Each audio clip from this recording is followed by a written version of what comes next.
The governor of Pakistan's Punjab province has been shot dead in the country's capital, Islamabad. Police say Salman Taseer was killed by his own bodyguard near a market as he was getting out of a car. Pakistan, heavy monsoon rains have affected at least 5 million people across the country. The hardest hit area has been southern Sindh province, where at least 132 people have died. Authorities say thousands of homes have been washed away and hundreds of villages submerged. More than 2 million people have been made homeless. Many have taken shelter in makeshift tents on higher ground. Today, at my direction, the United States launched a targeted operation against that compound in Abbottabad, Pakistan. A small team of Americans carried out the operation with extraordinary courage and capability. No Americans were harmed. They took care to avoid civilian casualties. After a firefight, they killed Osama bin Laden and took custody of his body. Relations between the US and its ally Pakistan in the fight against al-Qaeda seem to be on the brink of collapse.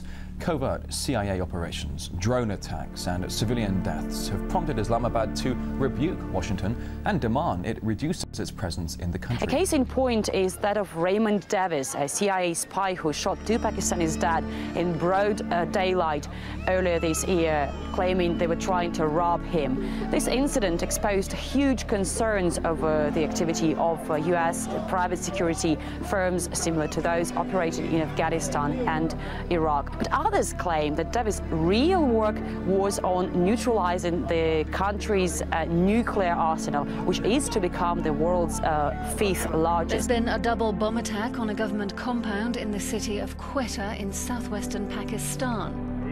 Officials say at least 13 people have been killed and 28 have been injured. Many of the victims are soldiers. It was the bloodiest attack in Pakistan since Osama bin Laden was killed in a U.S. raid earlier in the month, and the first apparent retaliation for his death. Twin explosions struck a paramilitary training center in the northwest, set off by suicide bombers. Scores of people died, many of them recruits heading home after a training session. A teenage suicide bomber blows himself up near a religious procession of Shiite Muslims in Lahore, Pakistan Tuesday, killing at least 13 people and wounding more than 50. Most recently, NATO had to admit it killed 24 Pakistani soldiers. This is hardly the first time that Pakistani sovereignty has been infringed by the United States. It's not the first time that Pakistani citizens have been killed by the United States and its allies. It seems to be the case now that the United States regards Pakistan as a kind of free fire zone in which it's at liberty to abuse the country's sovereignty with no need for apology or redress. We've lost respect because people now fear the United States because we're like a drunken person. We'll go to war anywhere if you threaten us. Pakistan has been America's main ally in the region for decades, but constant abuse of the partnership by the U.S. has driven a wedge between the two. Many believe that Pakistan's case highlights that a U.S. bearing gifts will later stop at nothing to get what it wants.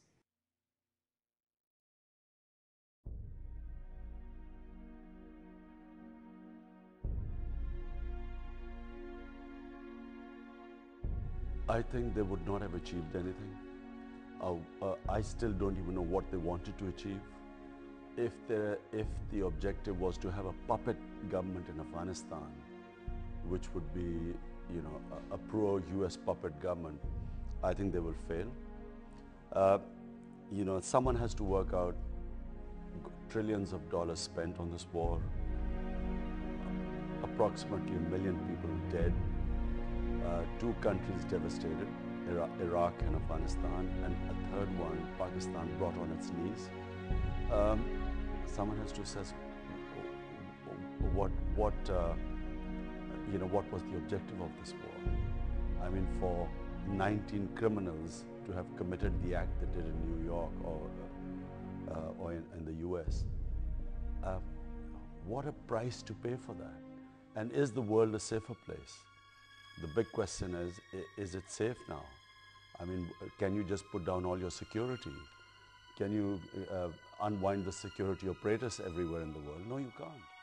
Well, the reason why we've broken all records of corruption in Pakistan is because the elections were manipulated in Pakistan by the Bush administration. They got General Musharraf, Asif Zardari and Benazir together in an alliance called the Liberal Alliance. The only thing about this alliance was, only liberal thing about the alliance was, it was liberally corrupt. So Zardari's corruption cases of billions of dollars were given amnesty. And then he was allowed to contest elections. And he now becomes the president. Would the West, would any Western country do this in its own, to its own people? Would they allow a criminal, give him amnesty just because they needed him in the war on terror, and they end up making him contest elections and then become a prime minister? Would they allow it? No, they wouldn't. So we were used as a tissue paper. A country was sort of as if the whole country, 180 million people did not matter. All they wanted was to use us in this insane war on terror, and they plonked this criminal on top of us as a president. No wonder we are being destroyed, one by corruption, second by this war on terror. The only way you can change your society is through politics. I'm also one of the biggest social workers in Pakistan, but I can do as much social work as I want, or as I can. It's not going to make any difference. Change comes through politics. Firstly, it's my optimism which came through sports. You can never be a successful sportsman if you do not have self-belief and you don't give up. You only lose when you give up. If you can't be defeated by failure, then no one can defeat you. So I never thought I would lose, but now, of course, there's a great deal of optimism because in all the opinion polls now my party is not just on the top, but the gap constantly is increasing between us and the number 2 party. So it's a party, it's an idea whose time has come. It's the first choice of all the young people in Pakistan now, and 70% of Pakistanis are below 30. So it is just spreading like wildfire in Pakistan. And I just know that there's no way anyone can stop this now. Home. And they would like to entrust the leadership of Pakistan to people who feel for Pakistan, who are willing to fight and die for Pakistan. That is the leadership that Pakistanis are looking for.